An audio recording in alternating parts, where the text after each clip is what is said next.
વડોદરા કોર્પોરેશનના બજેટને અનુલક્ષીને પાલિકામાં મેરેથોન ચર્ચાનો દોર શરૂ થયો છે, જેમાં ₹30 કરોડની આવક વધે તેવા પ્રયાસો કરવા ચર્ચાની સ્થાયી સમિતિની બેઠક યોજાઈ હતી.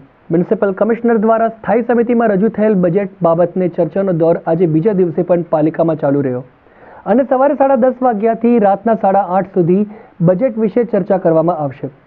ખાસ કરીને આજે રેવન્યુ બાબતે આવક થઈ અને તે કઈ રીતે થઈ અને વધી શકે અને વિભાગમાં ચર ખર્ચને કેવી રીતે ઘટાડી શકાય તે બાબતને વિશેષ ચર્ચા કરવામાં આવશે.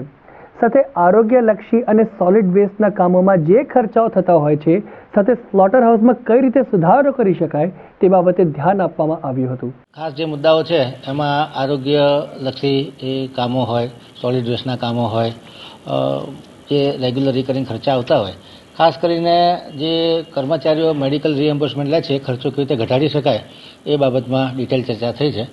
એવી જ રીતે જે સ્લોટર હાઉસ છે એની સુધારો કેવી રીતે કરી શકાય એ બાબતની પણ ચર્ચા વિચારણા કરવામાં આવી છે.